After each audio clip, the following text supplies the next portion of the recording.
হবে, মৃত্যু আর জন্ম সবই আল্লাহর হাতে, কিন্তু এইভাবে তার মৃত্যু হয়েছে আসলে এটা কখনো মেনে নিতে পারতেছি না।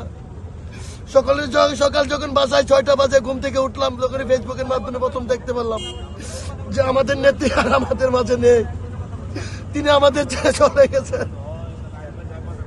বাসায় একটা মিনিটও থাকতে পারি নাই, একটা গাড়ি নিয়ে এখানে চলে আসছি শুধু একটা নজর দেখার জন্য।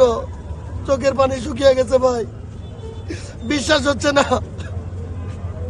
যেই মানুষটা স্বামীকে হারাইলো, একটা সন্তান হারাইছে, 17টা বছর আরেকটা সন্তানকে বিদেশে ছিল, কখনো সন্তানের আদর পাই নাই।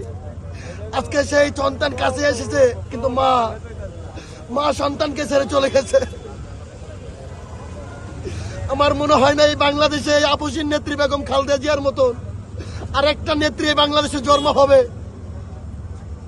আমার মনে হয় না এই আপসীন নেত্রী কখনো কোনো শত্রুদের সাথে, ষড়যন্ত্রকারীর সাথে আপোষ করেছেন। সারাটা জীবন গণতন্ত্রের জন্য লড়াই করেছেন, দেশের মানুষের চিন্তা করেছিলেন। যতই শত্রুরা তাকে মেরে ফেলার জন্য ষড়যন্ত্র করেছিলেন, তিনি ততই শক্তিশালী হয়ে এই বিএনপির কর্মীদের হাল ধরেছেন।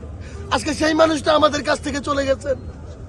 আমি একটা ক্ষুদ্রতম কর্মী হিসাবে আমি আমার এই নেত্রীর মৃত্যু কখনো মেনে নিতে পারতেছি না।